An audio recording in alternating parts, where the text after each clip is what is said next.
স্বরাষ্ট্র উপদেষ্টা lieutenant general Mohammad Jahangir Alam Chowdhury নারায়ণগঞ্জের লাঙ্গলবন্দে সনাতন ধর্মাবলম্বীদের মহাষ্টমী স্নান উৎসব পরিদর্শনকালে বাংলাদেশের ধর্মীয় ও সাম্প্রদায়িক সম্প্রীতির প্রশংসা করেন। তিনি বলেন, বাংলাদেশে হিন্দু, মুসলিম, বৌদ্ধ, খ্রিস্টান সবাই একসঙ্গে বসবাস করে, যা বিশ্বে বিরল। এবার গত বছরের তুলনায় বেশি পুণ্যার্থীর সমাগম ঘটেছে, যা দেশের ঐক্যের প্রতীক। হিন্দু মুসলিম সবাই কিন্তু এখানে কাজ করে।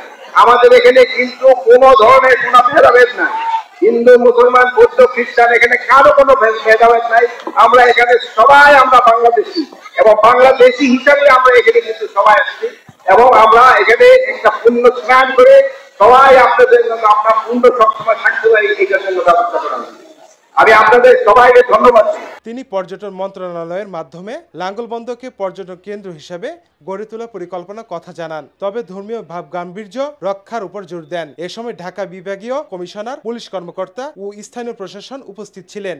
ঘোষণা করতে পর্যটন মন্ত্রণালয়ের সাথে আলাপ করে এটাকে পর্যটন কেন্দ্র কিভাবে করা যায় এটা কিন্তু পর্যটনের থেকে ইম্পর্টেন্স কিন্তু এটা একটা পূর্ণভূমি। এটা কিন্তু পূর্ণ বেশি, পর্যটন কিন্তু বেশি না, এটা হলো ধর্মীয়, এটা হলো বেশি।